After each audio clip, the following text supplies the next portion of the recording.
yesterday was all about coming of age of parliamentarian Rahul Gandhi, who rained fire on the Prime Minister and his government. Then today, it was about the Prime Minister fighting and roaring back. In a marathon 135-minute speech, the Prime Minister responded to every charge that was made by Rahul Gandhi yesterday, along with some additions of his own. Terming Rahul's emotionally charged speech a childish tantrum, the Prime Minister made a jibe on Congress party as well, stating that the Congress is like a failed student which is actually celebrating another failure. He also said that India's grand old party is now a parasite which can't compete with BJP on its own and thrives on others. The Prime Minister also dismissed Rahul Gandhi's charge on the Agniveer scheme and the NEET paper leak, claiming that while government is committed to defence reforms, the forces are definitely in a better position and shape than they were under UPA. Also, while attacking the Congress party on several other planks like deep-rooted corruption, economic debacles, appeasement politics and lots more, the Prime Minister laid down a blueprint of how NDA 3.0 is going to be 3x more of what the parties and of course the alliances earlier 2 years have been. Let's listen into some of his key comments from his address today, and then we'll open the story up for debate. जनता ने देखा है कि हमारा एकमात्र लक्ष्य nation first है, भारत सर्वप्रथम है। हमारे हर नीति, हमारे हर निर्णय, हमारे हर कार्य का एक ही तराजू रहा है कि भारत प्रथम। इस देश ने लंबे अरसे तक तुष्टीकरण की राजनीति भी देखी। इस देश ने लंबे अरसे तक तुष्टीकरण का गवर्नेंस का मॉडल भी देखा। देश ने पहली बार सेक्युलरिज्म का एक पूरा हमने जो प्रयास किया, उस समय आए दिन अखबार खोलते थे तो घोटालों की खबरें ही पढ़ने को मिलती थी और सैकड़ों करोड़ के घोटाले, रोज नए घोटाले, घोटालों से स्पर्धा, ये घोटालेबाज लोगों के घोटाले, इसी का एक कालखंड था। 10 साल के अल्पकाल में हम 10 नंबर से इकोनॉमी को 5 नंबर पे ले गए। अब हम नेक्स्ट लेवल पर जाने के लिए जिस गति से निकले हैं, अब हम देश की इकोनॉमी को नंबर 3 पर ले जाएंगे। लोकसभा के चुनाव के साथ साथ हमारे देश में 4 राज्यों के बीच चुनाव हुए और आदरणीय सभापति जी, इन चारों ही राज्यों में एनडीए ने अभूतपूर्व सफलता प्राप्त की है। 24 के चुनाव में कांग्रेस के लिए भी इस देश की जनता ने जनादेश दिया है और इस देश की जनादेश है कि आप वहीं बैठिए,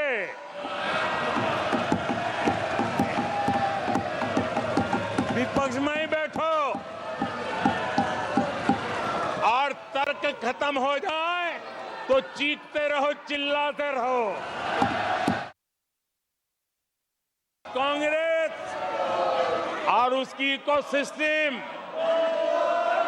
दिन रात बिजली जला करके हिंदुस्तान के नागरिकों के मन में ये प्रस्थापित करने की कोशिश कर रहे हैं कि उन्होंने हमें हरा दिया है। हमने कल सदन में यही बचकाना हरकत देखी है। कल यहां बालक बुद्धि का विलाप चल रहा था।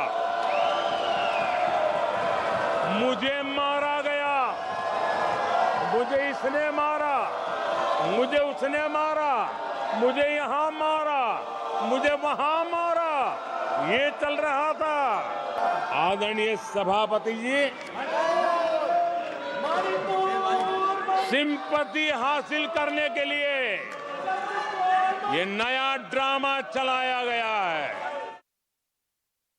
जनादेश को फर्जी जीत के नशे में मत दबाओ, जश्न में मत दबाओ। ईमानदारी से देशवासियों के जनादेश को जरा समझने की कोशिश करो, उसे स्वीकार करो। कांग्रेस के जो साथी दल है, उन्होंने इस चुनाव का विश्लेषण किया है कि नहीं किया है? ये चुनाव इन साथियों के लिए भी एक संदेश है। आदरणीय सभापति जी, अब कांग्रेस पार्टी 2024 से एक परजीवी कांग्रेस पार्टी के रूप से जानी जाएगी। हिंदुस्तान में 6 दशक तक राज करने वाली कांग्रेस पार्टी अराजकता फैलाने में जुटी हुई है। ये दक्षिण में जाकर उत्तर के लोगों के खिलाफ बोलते हैं, ये उत्तर में जाकर के पश्चिम के खिलाफ जहर उगलते हैं, पश्चिम के लोगों के खिलाफ बोलते हैं। कांग्रेस पार्टी खुलेआम एक जाति को दूसरी जाति के खिलाफ लड़ाने के लिए रोज नई नैरेटिव कर रही है, नए अफवाहें फैला रही है। राज्यों में, उनके राज्यों में जिस प्रकार से आर्थिक कदम ये उठा रहे हैं, ये वो रास्ता आर्थिक अराजकता की तरफ देश को घसीटने वाला है। देश ये सच्चाई जानते हैं कि ये हजारों करोड़ रुपए उसकी हेराफेरी के मामले में जमानत पर बाहर है। ओबीसी वर्ग के लोगों को चोर बताने के मामले में सजा पा चुके हैं। इनको देश की सर्वोच्च अदालत पर गैर जिम्मेदाराना बयान देने के बाद माफी मांगनी पड़ी है। इसी चुनाव में कांग्रेस ने देशवासियों को गुमराह किया। माताओं बहनों को हर महीने 8,500 रुपये देने का झूठ। इन माताओं के बहनों के दिलों को जो चोट लगी है ना, वो सांप बन करके ये कांग्रेस को तबाह करने वाली है। स्वामी विवेकानंद जी ने शिकागो में कहा था, मुझे गर्व है कि मैं उस धर्म से आता हूं जिसने पूरी दुनिया को सहिष्णुता और वैश्विक स्वीकृति सिखाई है कि आज हिंदुओं पर झूठा आरोप लगाने की साजिश हो रही है। सत्ता में रहते हुए देश की सेना को तो बर्बाद किया ही किया, उसको कमजोर किया ही किया, लेकिन ये कारनामे विपक्ष में जाने के बाद भी चलते रहे। आदरणीय राष्ट्रपति महोदय ने अपने उद्घोषण में पेपर लीक पर भी चिंता जताई है कि सरकार ऐसी घटनाओं को रोकने के लिए अत्यंत गंभीर है और युद्ध स्तर पर हम अपनी जिम्मेवारियों को पूरा करने के लिए एक के बाद एक कदम उठा रहे हैं। युवाओं के भविष्य के साथ खिलवाड़ करने वालों को कतई छोड़ा नहीं जाएगा।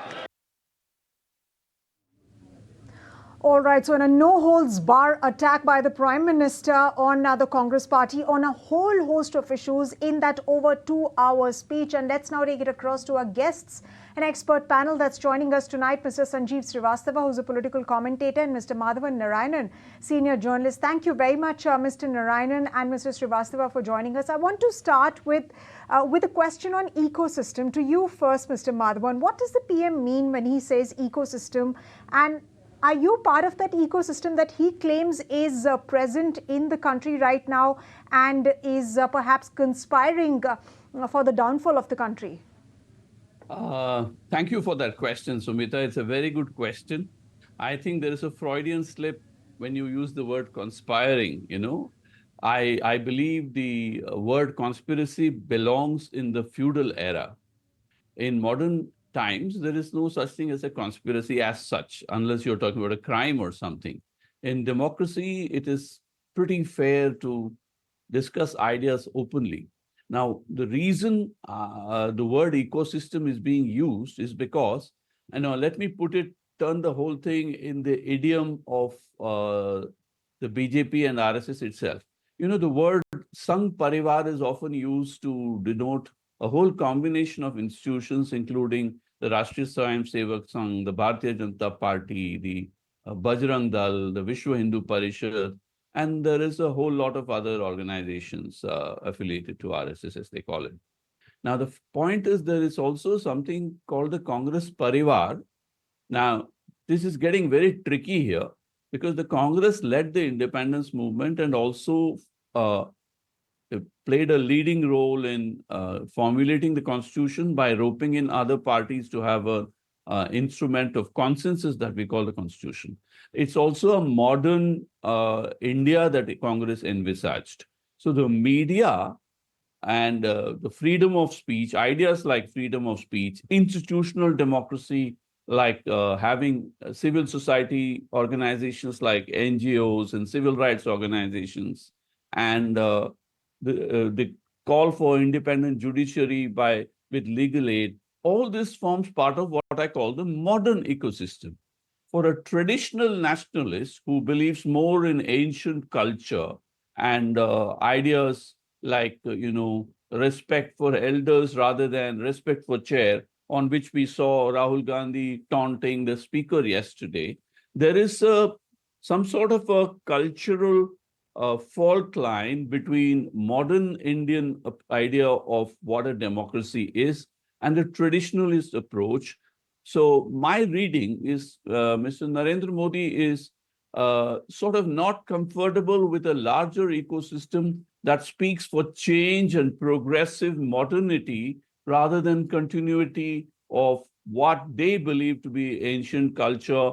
So there is an India of continuity and there is an India of change. There's an India of tradition and there's an India of modernity. So Congress has a bias towards institutional democracy because it created those very institutions, from the Comptroller and Auditor General of India to the idea of having an independent judiciary. Remember Jawaharlal Nehru famously told a cartoonist, "Don't spare me, Shankar."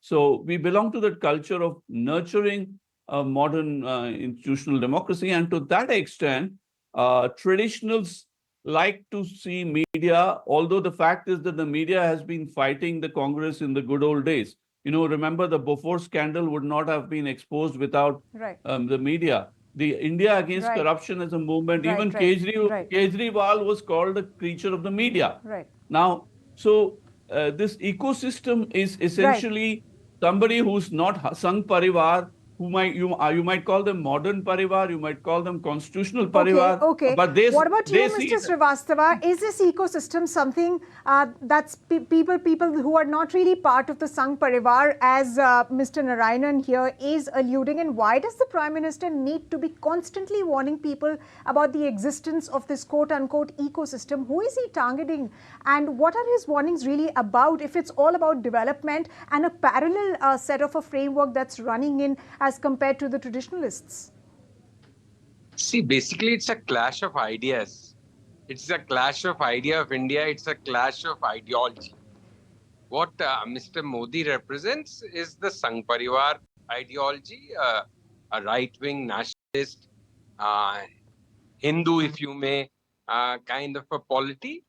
And what the Congress used to represent and is now representing is something different. I agree with Madhavan that it is created modern India, led the independence struggle, formulated the constitution, all of that.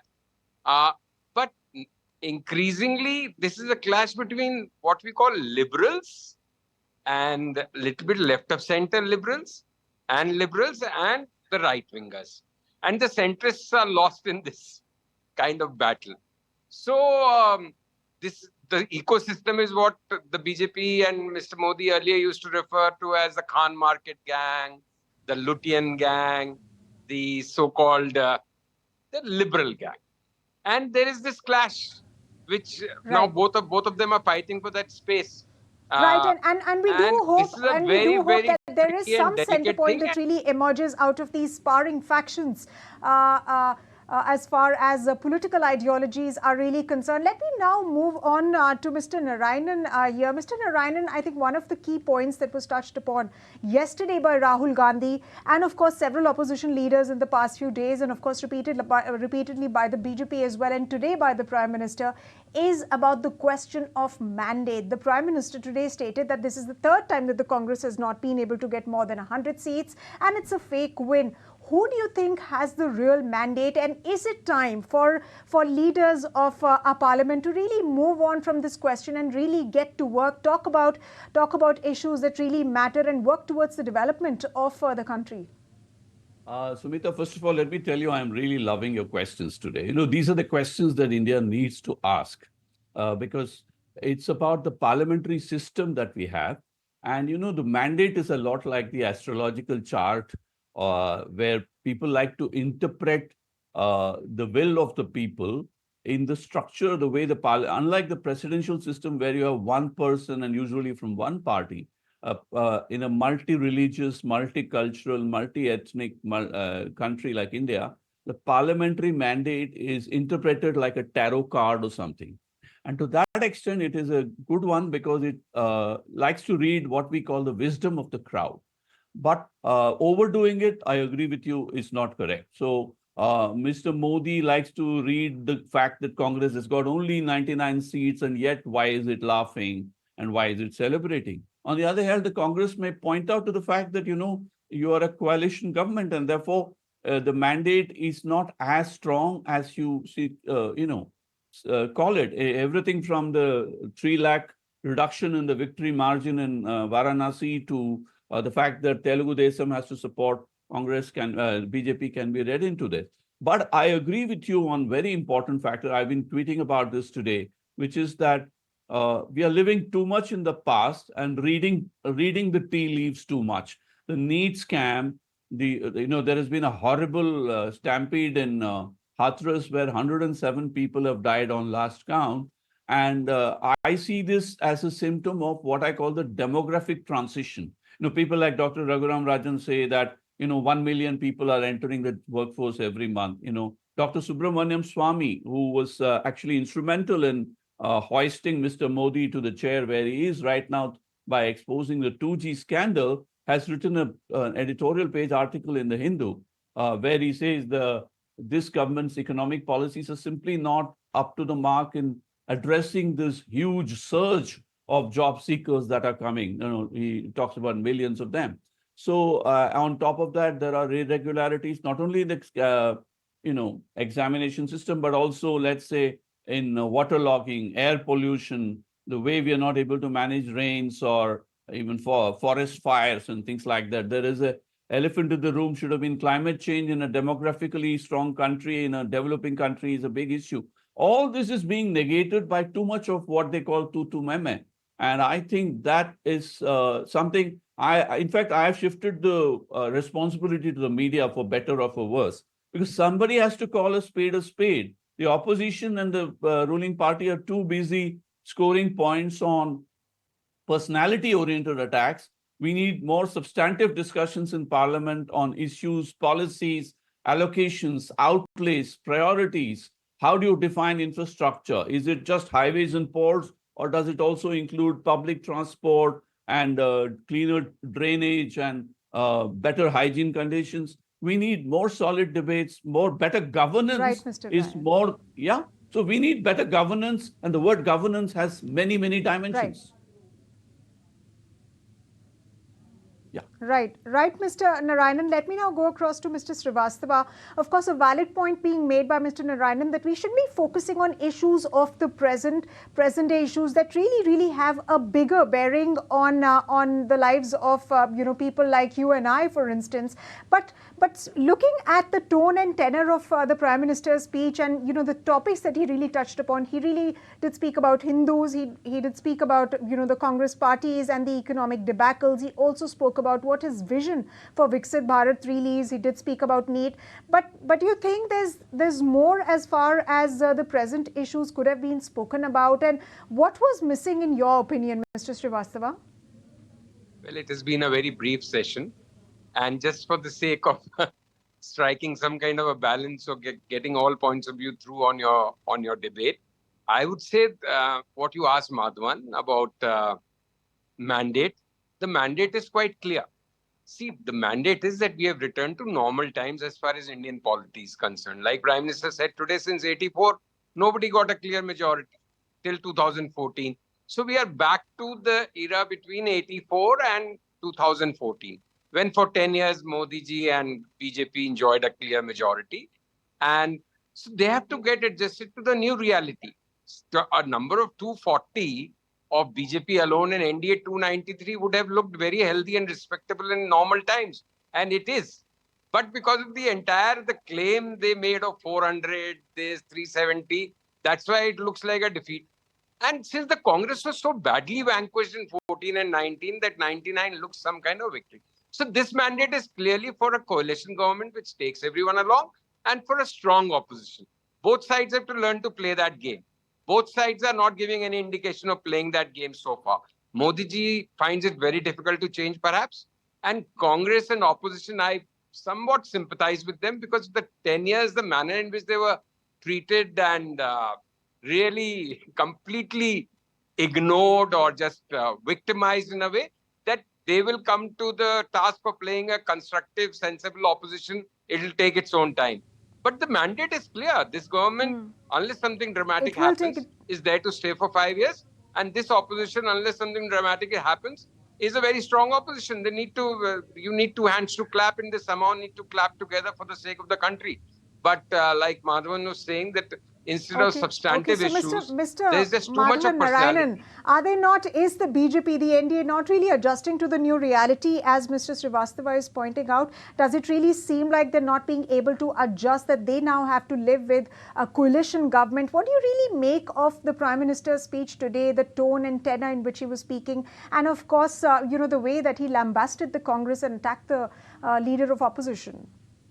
I know, Sumita Karir, let me say something very literary today. We often say in drawing room conversations, people don't change. And to that extent, characters don't change. And particularly if you're committed to an ideology, or a narrative or a perspective. Things don't change overnight.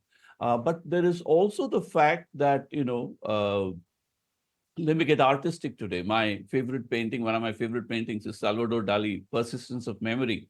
So you have persistence of memory in politics also, where you have a whole narrative, old issues. You haven't changed the ground, seen the ground reality change. And even when election results show the realities have changed, it takes a while for people to adjust. And they are in I would say, a translucent state of a combination of memory and denial. And when this happens, we'll have to wait for some issue to emerge in which there are disagreements between coalition partners in the government. Let's say on the allocation for Andhra Pradesh as a special status state, or the Finance Commission, which is going to be doing its work in the coming days. I expect certain changes to emerge, which will put this government more in the gray area. Right now, we are in a honeymoon period where even the post election parliament is beginning to resemble so far some of the pre-election campaign speeches. So we'll have to give it some time. I'm expecting the budget and some of the issues related to Andhra Pradesh and Bihar Right. to take center stage, and the NEET scam. Right. This is the black. As I read the And NEET scam, and it's only expected to pick up speed from here, Mr. Narayanan. Let me come to you, Mr. Srivastava. I was asking you earlier, there is a lot remaining, don't you think, as far as touching upon the issues of the day is concerned, although the Prime Minister did touch upon a whole host of issues, ranging from, of course, the NEET controversy. He, of course, said that investigations are currently on. He also spoke about the armed forces. He also spoke about Viksit Bharat vision. But in your opinion, what is it that was, not part of his speech and that you were expecting, and other political experts or the citizens would have loved to hear from him? No, we would have loved to hear something on Manipur, but it wasn't there. But I was not also expecting it. See, the real change, while Mr. Madhavan pointed out to budget and financial allocation, I think the real change, if at all it will come, would come post the round of assembly elections we are expected, which are scheduled for later this year, near September, October, in Maharashtra, Haryana. Those will be very crucial elections, Jharkhand. So what happens there, that will perhaps change the narrative. Either it will further embolden Mr. Modi. If the BJP wins, then he can continue to believe that he has won a full majority despite being in a coalition. And if their election reverses, which look quite likely right now, if we extrapolate things as they are today, and if nothing changes, then they may actually lose a couple of these states. So what will happen then? The other thing I think very important, which one needs to really highlight from these debates of 2 days between Rahul Gandhi and Modi, I really enjoyed and had full respect for Rahul Gandhi, as who spoke in a seasoned manner. My only bit of caution to all the liberals also, as well as Rahul Gandhi, is that whenever he touches the issue of this Hindutva or Hindus or Hinduism, he has to be very careful, because this is a very delicate issue. The BJP can really run away with that and paint one into a corner that you are anti-Hindu, even while Rahul Gandhi was quite specific and clear. But still, you have to be very ticklish, because the one thing why major reason why the right wing, this kind of ultra-nationalist party came to the fore gradually since 80s till now, was, whether liberals like it or not, was a perceived sense of hurt amongst Hindus that they are being neglected, or they are not being respected enough, or they are not getting their due in a country where they are in a full majority. And that is something which Rahul Gandhi's advisors, especially the set which is ultra-liberal, kind of ultra-left, he has to really, he is the leader of opposition, leader of India, somebody waiting to take over the country if his time comes. But if he projects himself willy-nilly, even by mistake, even while not intending, he has to be very careful. He has to stand and bat for secularism without ever coming across as being anti-Hindu. Right. Right, Mr. Srivastava. Mr. Narayanan, why is it important for Rahul Gandhi to now project his Hindu credentials? And why does he keep really bringing about Hinduism and mentioning Hinduism, even though he's been allegedly misjudged earlier? And then you have conspiracy theories floating, and it only ends up harming him. So why is Rahul Gandhi again and again bringing up this issue? In fact, if we really see the past election, 2024 elections only, it is the other issues that have really worked for the party, including the issue of jobs or the issue of inflation. How is bringing up Hinduism and attacking the BJP on Hindutva really helping him? I think you have to go back to history, Sumita, for this. You have to understand that right since independence, the Congress has been on the back foot as far as the RSS and the Hindu Mahasabha, right from the fact that Nathuram Godse did not like the idea that even the great Mahatma Gandhi was considered anti-Hindu, and that's why Godse killed him. So it's important that Congress championed the idea of the inclusion of Muslims in the modern Republic of India and went out of its way to make them feel comfortable to counter Jinnah's politics. And that resulted in it being labeled as a champion of appeasement. So what was inclusion in the 50s became appeasement in the 80s. And BJP has crafted such a strong narrative that, there is gossip on WhatsApp, there are campaign speeches, and there is imagery about Rahul Gandhi's mother being of Italian origin. So all this adds up to the place where the Rahul Gandhi particularly is on the defensive to show himself to be not anti-Hindu. For that, he has to wave a picture of Shiva or, cite his own. He has to wear his religion on its sleeves, whereas Congress's original idea was to say this, for whatever it is private. And that's what the classic secularism was all about. Now, the Ram Mandir movement, the Shah Banu judgment of the 80s, all that created a completely new approach where the Congress in general and the Gandhi family in particular has been forced to displace Hinduism. And when they do so, they are called Chunavi Hindus. So this is becoming a bit of a catch-22. And I completely agree with my friend Sanjeev Srivastava that Congress has to play this very carefully.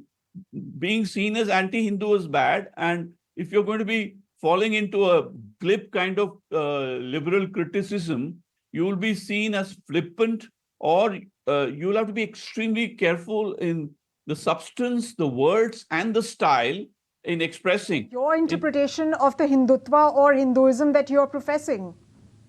Yeah, absolutely. In fact, there is a lot of evidence. Both Congress and BJP can quote Vivekananda to defend their positions. But the irony is that who is closer to Vivekananda requires closer examination to the ground level action of both parties, both in policy as well as cadre level orientation.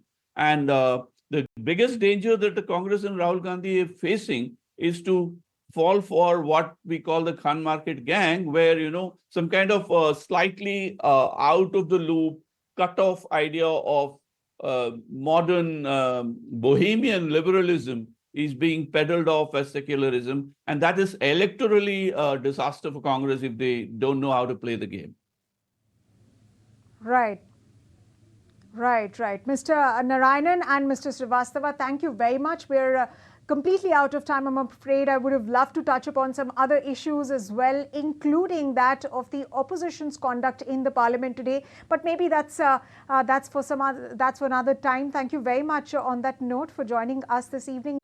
If you like this video, then like, share and subscribe to ET Now.